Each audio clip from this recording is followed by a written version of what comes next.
पावसाळ्याची रात्र होती. विजा चमकत होत्या आणि कुंभारवाडी गावावर काळोखाने जणू चादर पसरली होती. गावात एक घर होतं. लोक त्याला काळं घर म्हणायचे. कोणीही त्या घराजवळ जात नसे, कारण तिथे कोणीतरी राहत होतं जे जिवंत नव्हतं. संदीप, पुण्यात राहणारा इंजिनियर, अनेक वर्षांनी गावात परत आला होता. त्याच्या वडिलांच्या मृत्यूनंतर त्याला एक जुना कागद सापडला. कुंभारवाडीतील घर तुझं आहे. तो घर विकण्यासाठी गावात आला. गावात पोहोचल्यावर एक म्हातारा त्याला पाहून थांबवतो. तू त्या घराचा वारस आहेस का? हो का? संदीप विचारतो. म्हातारा थोडा थरकला. ते घर विकू नकोस आणि रात्री तिथे राहू नकोस. संदीप हसतो. आजोबा, मी इंजिनियर आहे. भूतांवर विश्वास नाही. म्हातारा शांतपणे म्हणतो, तू भूतांना मानत नशील, पण मी तुला मानते. घर खरंच विचित्र होतं. दार उघडताच एक जुनाट ओलसर वास आला. भिंतीवर काळे डाग होते, जणू काहीतरी जळालं होतं. संदीपने लाईट लावला, पण लाईट लुकलुकत होता. रात्री 12 वाजता त्याला झोप लागत नव्हती. अचानक खिडकी आपोआप उघडली. तो उठून खिडकी बंद करतो, परत बसतो आणि तेव्हाच भिंतीवर त्याची सावली दिसते. पण त्याच्या बाजूला अजून एक सावली होती जी हालत नव्हती. संदीप हळूच मागे वळतो. कोणीच नाही, पण भिंतीवर ती सावली अजूनही होती आणि हळूहळू ती त्याच्याकडे सरकू लागली. त्याचं हृदय जोरात धडधडू लागलं. तो लाईट बंद करतो. अंधार, पूर्ण शांतता आणि अचानक त्याच्या कानाजवळ एक आवाज, तू आलास. दुसऱ्या दिवशी संदीप गावात जातो. तो चौकशी करतो. एक वृद्ध स्त्री त्याला सांगते, तुझ्या आजोबांनी एक चूक केली होती. कशी चूक? ते तांत्रिकाकडे गेले होते. त्यांना पैसा हवा होता, शक्ती हवी होती. त्या तांत्रिकाने एक आसुरी शक्ती बोलावली, पण ती शक्ती नियंत्रणात राहिली नाही. त्या रात्री तुझ्या आजोबांचा मृत्यू झाला, पण त्यांचा आत्मा नाही गेला, तो अडकून राहिला. संदीप घरी परततो. तो ठरवतो, आज काहीही झालं तरी सत्य शोधायचं. रात्री 1 वाजता घरात अचानक थंडी वाढते. श्वास घेताना धूर दिसू लागतो. दरवाजा आपोआप बंद होतो. धाड, आणि मग आरशात त्याचं प्रतिबिंब गायब होतं. त्याच्या मागे एक काळी आकृती उभी होती. ती आकृती हळूहळू स्पष्ट होते. लांब हात, वाकलेलं शरीर, डोळे नाहीत, फक्त काळी पोकळी. ती त्याच्याकडे पाहत होती आणि हसत होती. तू त्याचं रक्त आहेस. संदीप घाबरलेला असतो. तो घरात शोध घेतो. त्याला एक जुनी डायरी सापडते, त्याच्या आजोबांची.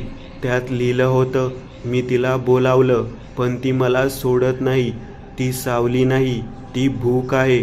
ती रक्त मागते. जर माझा वंशज आला तरच ती मुक्त होईल. संदीपला समजतं, ती सावली म्हणजे आसुरी छाया आहे, जी त्याच्या आजोबांनी मुक्त केली आणि आता ती त्याचं शरीर हवं आहे. रात्री 3 वाजता ती पुन्हा येते. यावेळी ती जवळ येते, खूप जवळ. तिचा थंड श्वास त्याच्या चेहऱ्यावर जाणवतो. तू माझा आहेस. संदीप डायरीतला मंत्र वाचतो. घर हादरायला लागतं. भिंतीवर रक्ताचे डाग वाहू लागतात. ती ओरडते, थांब, पण तो थांबत नाही. तो मंत्र पूर्ण करतो आणि एक प्रचंड प्रकाश होतो. सकाळ होते. गावकरी घरात येतात. घर शांत असतं. संदीप दिसत नाही, फक्त भिंतीवर एक सावली असते जी हळूहळू हलत असते आणि ती सावली 2 भागात विभागते. कुंभारवाडी आता बदललं होतं. लोक रात्री बाहेर पडत नव्हते, कारण गावात एक नव्हे 2 सावल्या फिरत होत्या. एक जुनी, जी काळ्या घरात अडकलेली होती, आणि दुसरी नवीन, जी गावभर भटकत होती. पहिला प्रकार घडला. गावातील गणू शेतकरी रात्री शेतातून परतत होता. त्याने मागे वळून पाहिलं. त्याच्या मागे एक सावली होती, पण ती त्याच्या हालचालींसोबत हालत नव्हती.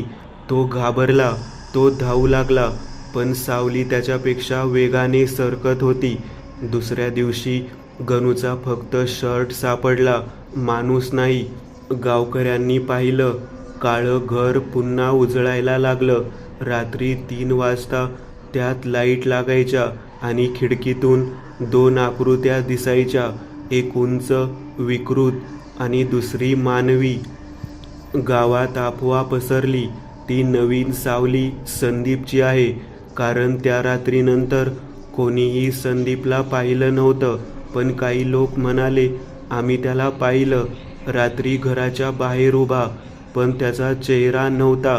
गावात एक मुलगी होती, आरती. ती संदीपची लहानपणीची मैत्रीण. ती शहरातून परत आली होती. तिला विश्वास नव्हता, संदीप असं काही करणार नाही. ती ठरवते सत्य शोधायचं. आरती त्या घराजवळ जाते. सगळे तिला थांबवतात, जाऊ नकोस, परत येणार नाहीस. पण ती ऐकत नाही. ती घरात शिरते. दार आपोआप बंद होतं. धाड. घरात पूर्ण अंधार. फक्त एक दिवा लुकलुकत होता. ती पुढे जाते आणि भिंतीवर पाहते. 2 सावल्या, एक वाकलेली विकृत आणि दुसरी संदीपसारखी. अचानक आरतीच्या मागून आवाज येतो, आरती. ती वळते. संदीप उभा असतो, पण त्याचे डोळे पूर्ण काळे होते आणि त्याच्या चेहऱ्यावर एक विचित्र स्मित. तू मला वाचवायला आलीस? आरती रडत म्हणते. संदीप, तू ठीक आहेस ना? तो हसतो. मी नाही, आता आम्ही आहोत. त्याच्या मागे ती आसुरी छाया उभी असते आणि हळूहळू ती संदीपच्या शरीरात शिरते. आता संदीप पूर्णपणे बदलला होता.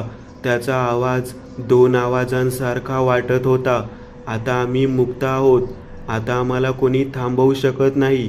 आरतीला समजतं, जर तिने काही केलं नाही तर संपूर्ण गाव नष्ट होईल.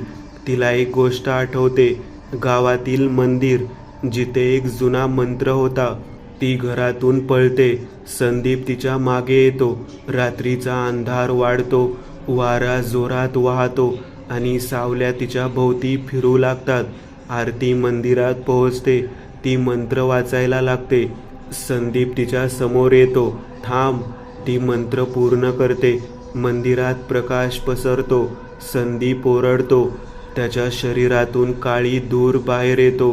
ती छाया वेगळी होण्याचा प्रयत्न करते. अचानक सगळं शांत होतं.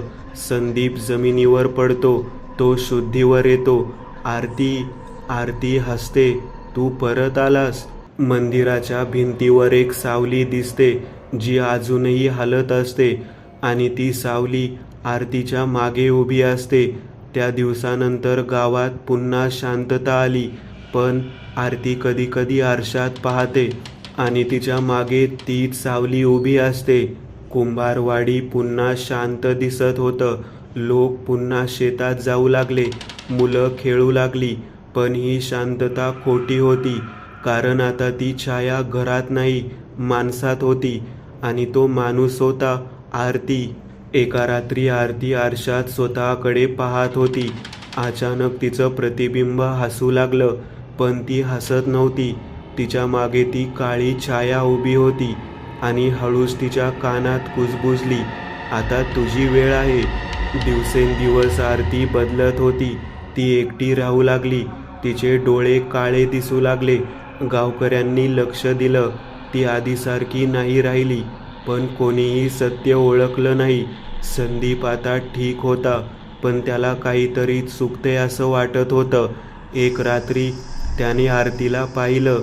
ती अंधारात उभी होती आणि तिच्या भोवती सावल्या फिरत होत्या. आरती, तो म्हणाला. ती हळूहळू वळली. तिच्या चेहऱ्यावर एक थंड हसू होतं. तुला वाटलं तू मला थांबवलंस? अचानक तिच्या शरीरातून काळी ऊर्जा बाहेर आली आणि पुन्हा तिच्यात शिरली. आता ती पूर्णपणे आसुरी छायेच्या ताब्यात होती. आता मी पूर्ण आहे. त्या रात्री गावात विचित्र गोष्टी घडायला लागल्या. दारं आपोआप उघडली. जनावरं ओरडायला लागली आणि लोकांना त्यांच्या मागे सावल्या दिसू लागल्या. संदीप पुन्हा मंदिरात जातो. पुजारी त्याला सांगतो, ही शक्ती आता खूप मोठी झाली आहे. तिला थांबवायचं असेल तर एकच मार्ग आहे, पूर्ण नाश. काय करावं लागेल? संदीप विचारतो. पुजारी गंभीरपणे म्हणतो, ज्या शरीरात ती आहे त्याचा अंत करावा लागेल. संदीप थरथरतो. म्हणजे आरतीला? पुजारी शांतपणे मान हलवतो. रात्री 3 वाजता संदीप काळ्या घरात जातो. आरती तिथे उभी असते, पण ती आरती नसते. ती छाया असते. तू मला थांबवणार? ती हसते. संदीप मंत्र वाचतो. ती ओरडते. घर हादरायला लागतं. भिंती तुटायला लागतात. संदीप तिच्याकडे जातो. त्याच्या हातात एक पवित्र खंजीर असतो. आरतीच्या डोळ्यात अश्रू येतात. क्षणभर ती परत येते. संदीप, मला वाचव. संदीपच्या डोळ्यात पाणी येतं, पण तो निर्णय घेतो. तो खंजीर तिच्या छातीत खुपसतो. ती जोरात ओरडते आणि काळी छाया तिच्या शरीरातून बाहेर पडते. ती छाया हवेत विरघळते. घर कोसळायला लागतं. संदीप बाहेर पळतो. सकाळ होते. गाव वाचलेलं असतं, पण आरती नाही. संदीप एकटा उभा असतो. काही दिवसांनी संदीप शहरात परततो. एका रात्री तो आरशात पाहतो आणि त्याच्या मागे एक सावली उभी असते. पुढची भयकथा. विरानवाडा. साताऱ्याच्या डोंगराजवळ एक गाव होतं, धनवडी. गाव सुंदर होतं, पण त्याच्या टोकाला एक जागा होती जिथे कोणीही जायचं धाडस करत नव्हतं. ती जागा होती विरानवाडा. लोक म्हणायचे तो वाडा रिकामा नाही. अनिकेत, एक यूट्यूबर, भयकथा आणि पॅरानॉर्मल व्हिडिओज बनवणारा, तो ठरवतो या वाड्यावर व्हिडिओ बनवायचा. त्याचा मित्र रोहन त्याला थांबवतो. लोक तिथे जात नाहीत, काहीतरी आहे तिथे. अनिकेत हसतो. म्हणूनच तर जावं लागतं. रात्री 10 वाजता ते दोघं निघतात. रस्ता सुनसान, जंगलातून जाणारा. मोबाईल नेटवर्क बंद आणि अचानक गाडी स्वतःच बंद पडते. हे काय? रोहन घाबरतो. ते गाडीतून उतरतात आणि तेव्हाच जंगलातून कोणीतरी कुजबुजतं, येऊ नका. अनिकेत हसतो. प्रँक आहे. ते वाड्यात पोहोचतात. दार अर्धवट उघडं असतं. जणू कोणीतरी वाट पाहतंय. आत धूळ, जाळी आणि ताजे पावलांचे ठसे. अनिकेत कॅमेरा चालू करतो. आज आपण धनवडीच्या हॉन्टेड वाड्यात आहोत, पण स्क्रीनवर त्यांच्या मागे कोणीतरी उभं दिसतं. रोहन वळतो. कोणीच नाही. ते आत जातात. एक खोली, जिथे भिंतीवर नावे लिहिलेली असतात आणि सर्व नावांवर एकच शब्द, परत आला. त्यांना एक पुस्तक सापडतं. त्यात लिहिलं असतं, या वाड्यात जो येतो तो परत जात नाही, कारण तो परत येतो. अचानक दार बंद होतं. लाईट बंद, अंधार आणि हास्य. रोहन ओरडतो, कोणी आहे का? अंधारातून एक सावली पुढे येते. ती माणसासारखी दिसते, पण तिचा चेहरा नसतो. ती सावली रोहनकडे झेपावते. तो ओरडतो आणि क्षणात तो गायब होतो. फक्त त्याचा फोन खाली पडतो. अनिकेत एकटा राहतो. तो घाबरतो. तो बाहेर पळतो, पण वाड्याचे दरवाजे सगळीकडे असतात आणि सगळे बंद. भिंतीवर लिहिलं असतं, जो येतो तो इथलाच होतो. अनिकेत आरशात पाहतो. त्याच्या मागे रोहन उभा असतो, पण त्याचे डोळे काळे असतात. रोहन हसतो, मी परत आलो. सकाळ होते. गावकरी वाड्यात येतात. त्यांना कॅमेरा सापडतो. त्यात शेवटचा व्हिडिओ. अनिकेत कॅमेऱ्याकडे पाहतो आणि म्हणतो, जर तू हे पाहत असशील तर इथे येऊ नकोस. त्या व्हिडिओच्या मागे एक सावली उभी असते, जी कॅमेऱ्याकडे बघते आणि हसते. आजही जर तू धनवाडीच्या त्या वाड्याजवळ गेलास तर तुला तुझ्याच मागे एक सावली दिसेल. धनवडी गावात सकाळ झाली होती. गावकऱ्यांनी वाड्यातून सापडलेला कॅमेरा पाहायला घेतला. व्हिडिओ प्ले झाला. अनिकेतचा आवाज, जर तू हे पाहत असशील इथे येऊ नकोस. व्हिडिओ संपला, पण स्क्रीन काळी झाली नाही, कारण त्या अंधारात कोणीतरी हलत होतं. व्हिडिओमध्ये सावली पुढे आली आणि थेट कॅमेऱ्याकडे पाहू लागली, जणू ती पाहणाऱ्यालाच पाहत होती. एक गावकरी घाबरून मागे सरकला. हे बंद करा. पण व्हिडिओ स्वतःच चालू राहिला. त्या रात्री ज्या घरात तो कॅमेरा होता तिथे एक मुलगा विक्रम एकटा होता. त्याने पुन्हा व्हिडिओ चालू केला. खरंच काय आहे ते बघतो. स्क्रीनवर अनिकेत पुन्हा दिसतो, पण यावेळी तो वेगळं काही बोलत होता. तू मला पाहतोयस, आता मी तुला पाहतोय. अचानक टीव्हीचा स्क्रीन लुकलुकू लागला आणि त्यातून काळी सावली हळूहळू बाहेर येऊ लागली. विक्रम ओरडला, पण खूप उशीर झाला होता. सकाळी विक्रम गायब होता. फक्त टीव्ही चालू होता, पण स्क्रीनवर एक नवीन व्हिडिओ होता. विक्रम कॅमेऱ्याकडे पाहत होता आणि हसत होता. त्या दिवसानंतर विरानवाडा पुन्हा जिवंत झाला. रात्री त्यात दिवे लागायचे आणि खिडक्यांमधून चेहरे दिसायचे. गावकऱ्यांनी पाहिलं. ज्यांना वाड्यात हरवलं होतं ते परत येऊ लागले, पण ते आधीसारखे नव्हते. ते शांत, रिकामे आणि त्यांच्या मागे नेहमी एक सावली असायची. एका रात्री गावाच्या रस्त्यावर कोणीतरी उभा होता. तो अनिकेत होता, पण त्याचे डोळे पूर्ण काळे होते. तो हळूहळू गावात फिरू लागला, लोकांना पाहू लागला आणि ज्यांनी त्याच्याकडे पाहिलं ते दुसऱ्या दिवशी गायब झाले. गावातील पुजारी म्हणाला, हा वाडा आता फक्त जागा नाही, तो एक दरवाजा झाला आहे, जिथून काहीतरी बाहेर येतंय. त्या वाड्यात एक खोली होती जिथे एक मोठा आरसा होता. तोच तो दरवाजा होता. गावातील एक मुलगी नेहा, ती ठरवते हे थांबवायचं. ती वाड्यात जाते. ती आरशासमोर उभी राहते. तिचं प्रतिबिंब दिसतं, पण ते हसू लागलं. आरशातून अनिकेत बाहेर येतो. तूही येणार का आमच्यासोबत? नेहा मागे सरकते, पण तिच्या मागे दरवाजा बंद होतो आणि आरशात आता 2 नव्हे 3 सावल्या दिसतात. धनवडी आता गाव राहिलं नव्हतं. ते एक भयाचं ठिकाण बनलं होतं. दररोज कोणीतरी गायब होत होतं आणि दुसऱ्या दिवशी तोच माणूस परत येत होता, पण तो माणूस नसताच. नेहा वाड्यात अडकलेली होती. आरशात तिला 3 सावल्या दिसत होत्या. एक अनिकेत, दुसरी रोहन आणि तिसरी ती स्वतः. पण तिचं प्रतिबिंब हळूहळू बदलत होतं. आरसा अचानक काळा झाला आणि नेहा आत ओढली गेली. ती दुसऱ्या जगात पोहोचली, जिथे सगळं उलटं होतं. आकाश काळं, जमीन धुराने भरलेली आणि हजारो सावल्या तिच्याकडे पाहत होत्या.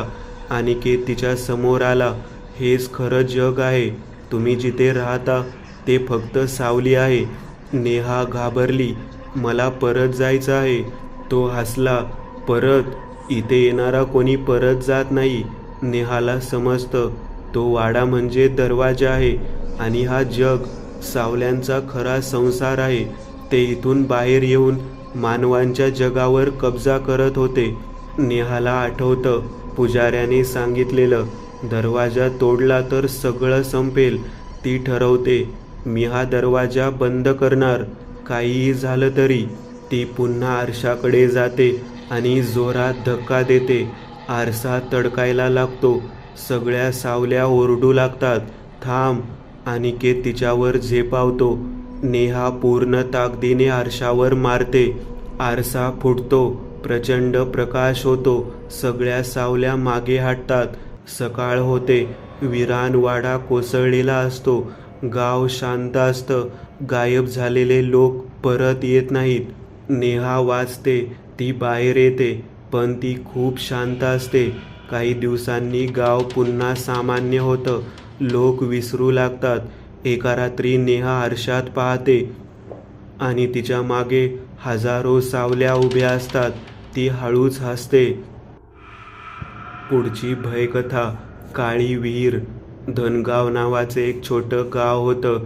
गाव शांत होतं, साधं होतं, पण त्या गावाच्या शेवटी एक जुनी विहीर होती. लोक तिला काळी विहीर म्हणायचे, कारण त्या विहिरीत पाणी नव्हतं. पण रात्री तिथून आवाज यायचे.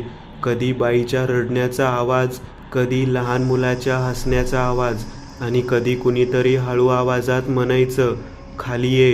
गावात परत आलेला माणूस अजय तब्बल 15 वर्षांनी धनगावात परत आला होता.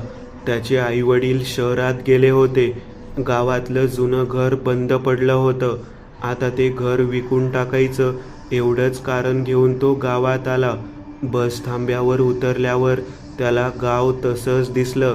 तीच मातीची घरं, तोच पिंपळाचा मोठा वृक्ष, तीच मंदिराची घंटा. पण एक गोष्ट बदलली होती. लोकांच्या चेहऱ्यावर एक विचित्र भीती होती. अजयने गावात पाऊल टाकलं आणि समोरून एक म्हातारा येताना दिसला. तो होता तात्या. तात्या अजयकडे पाहून थबकला. अजय, तू? हो तात्या, घर बघायला आलोय. तात्याचा चेहरा गंभीर झाला. घर बघ, पण संध्याकाळी नंतर त्या विहिरीकडे जाऊ नकोस. अजय हसला. कुठली विहीर? तात्याने गावाच्या टोकाकडे पाहिलं. काळी विहीर. अजय काही क्षण शांत राहिला. त्याच्या मनात बालपणीची एक धूसर आठवण चमकून गेली. तो लहान होता. रात्री पाऊस पडत होता आणि कोणीतरी त्याला विहिरीकडे ओढत होतं. पण आठवण लगेच गायब झाली. तात्या, अजूनही लोक त्या गोष्टी मानतात. तात्या त्याच्या डोळ्यात पाहत म्हणाला, गोष्टी जुन्या असतात अजय, पण भूक जुनी होत नाही. अजय घरात पोहोचला. दार गंजलेलं होतं. कुलूप तोडून आत शिरताना धुळीचा मोठा ढग उडाला. घरात सगळं तसंच होतं. भिंतीवर आईचा जुना फोटो, कोपऱ्यात वडिलांची पेटी, स्वयंपाकघरात काळे पडलेले भांडे. अजय घर साफ करू लागला. संध्याकाळ झाली. आकाश लालसर झालं. गावातली माणसं घराघरात गेली. रस्ते रिकामे झाले आणि अजयला पहिल्यांदा तो आवाज ऐकू आला. अजय. तो थांबला. घरात कोणी नव्हतं. तो बाहेर आला. रस्ता शांत, पण आवाज पुन्हा आला. अजय, इथे ये. आवाज गावाच्या टोकाकडून येत होता, विहिरीच्या दिशेने. अजयच्या अंगावर काटा आला, पण त्याने स्वतःला सावरलं. वाऱ्याचा आवाज असेल. तो परत घरात गेला. रात्री त्याने दार बंद केलं. लाईट लावला. फोन चार्जिंगला लावला. पण रात्री 12 वाजता लाईट गेला. घर पूर्ण काळोखात बुडालं आणि खिडकीबाहेरून पुन्हा आवाज आला, खाली ये. अजयने मोबाईलचा टॉर्च चालू केला. खिडकीजवळ गेला. बाहेर कोणीच नव्हतं, पण जमिनीवर ओल्या पावलांचे ठसे होते. ते ठसे घराच्या दारापासून सुरू होत होते आणि गावाच्या टोकाकडे जात होते. विहिरीकडे. अजयचा श्वास अडकला. त्याने दार उघडलं. थंड वारा आत आला.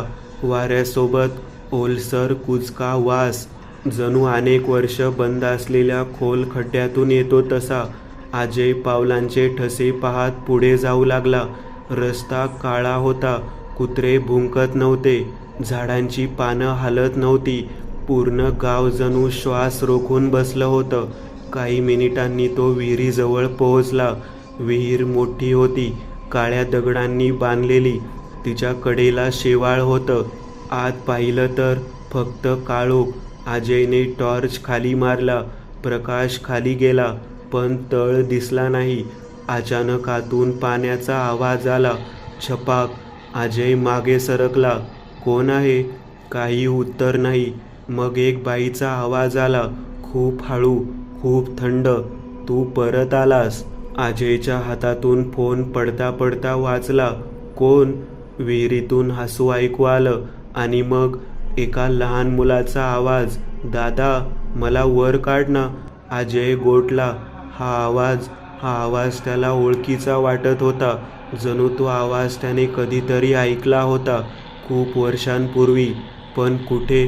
त्याने पुन्हा खाली पाहिलं.